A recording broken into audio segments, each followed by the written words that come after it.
All right, so let's set the scene here. Our story actually kicks off not with some big protest, but at the end of this massive global war called the 7 Years' War. Britain won, which was great for them. They'd successfully defended their American colonies from the French, but that victory came with a very, very hefty price tag. And that price tag?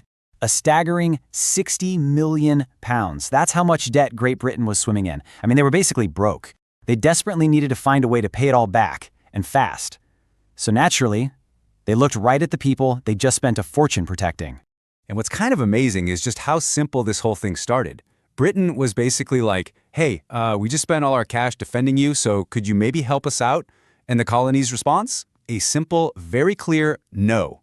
And that single word, that refusal, is what kicked everything off.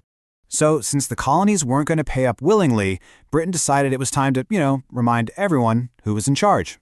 Their big idea? They just bypass the colonial governments entirely and start levying taxes directly on the colonists. This was a first.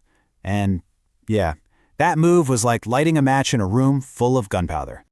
The first of these big taxes was the famous, or maybe infamous, Stamp Act of 1765. So here's how it worked. You buy pretty much any kind of paper good. We're talking legal deeds, newspapers, even a deck of playing cards. That item had to get an official stamp on it. And to get that stamp, you had to pay a tax. You can see why this made people furious, right? It hit them right in their day-to-day lives. And the colonist reaction was, well, pretty much what you see on the screen. They thought it was complete nonsense. Their whole argument boiled down to one key idea. They had 0 elected representatives in the British Parliament.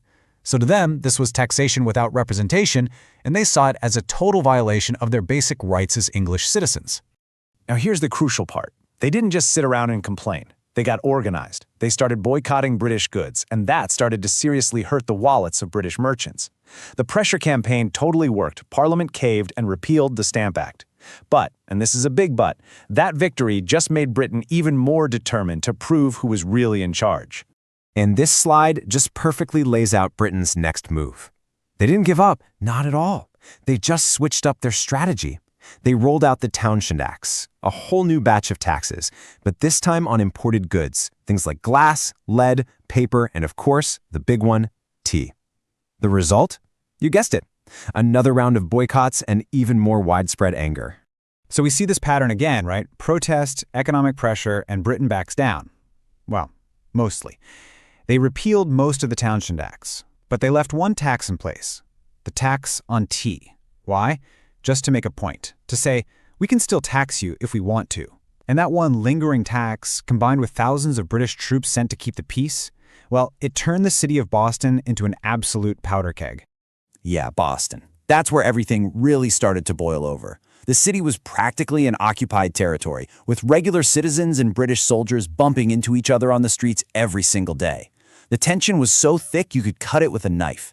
It was really just a matter of when, not if, it was all going to explode. And exploded it did. First, in 1770, you get the Boston Massacre. A street fight turns deadly when British soldiers fire into a crowd, killing 5 people. Then, fast forward to 1773, the Boston Tea Party. Patriots dressed up as Native Americans staged this massive act of defiance, dumping a fortune in tea right into the harbor.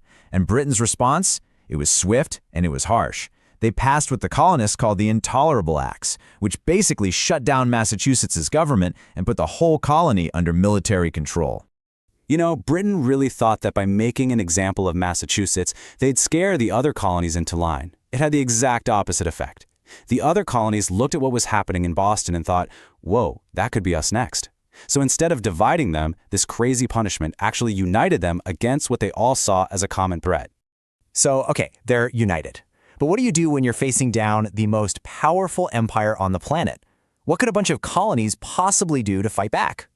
Well, they called a meeting, the First Continental Congress, right there in Philadelphia. And you've got to picture this. It was like the ultimate brain trust of the colonies. You had guys like George Washington, John, and Samuel Adams all in one room.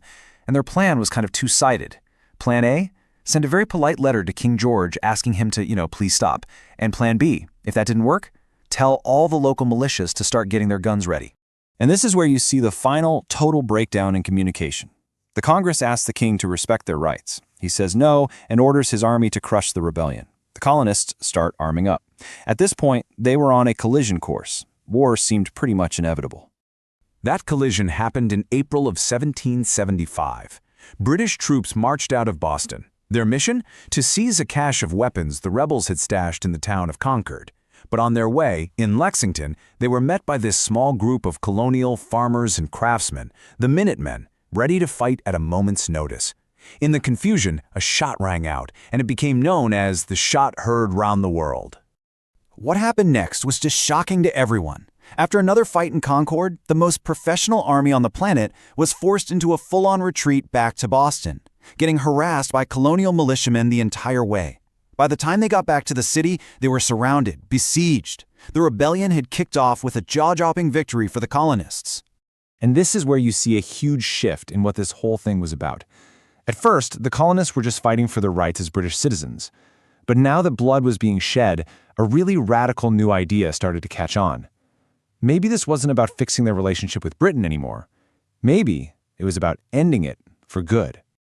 Right. With a real war now on their hands, the Second Continental Congress knew they had to get serious. They officially created the Continental Army to unify all those different militias, and they made an absolutely brilliant choice for its leader, the Virginian military veteran George Washington. The Battle of Bunker Hill shows you exactly what this new reality looked like. Now, on paper, the British won. They took the high ground. But look at those casualty numbers. They lost over 1,000 men. The Colonials, around 400. It was a brutal, bloody victory that sent a clear message. The Americans were not just some disorganized mob. They were a determined force, and they were ready to stand and fight. And right as the fighting was getting more intense, this political bombshell dropped. A guy named Thomas Paine published a little pamphlet called Common Sense. It was a fiery, easy-to-read argument for one thing: complete independence from Great Britain. It became a massive bestseller and took this once radical idea and made it something everyone was talking about. Riding that huge wave of public opinion, the Continental Congress tasked Thomas Jefferson with drafting a formal declaration, and he penned these immortal words, arguing not just for a split from Britain, but for a whole new kind of nation, one founded on the principles of liberty and equality. And then, on July 4th, 1776, Congress adopted the Declaration of Independence.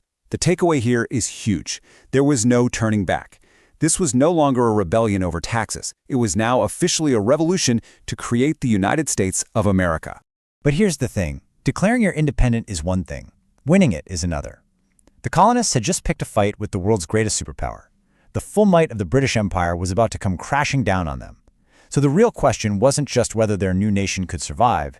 It was whether they could actually win.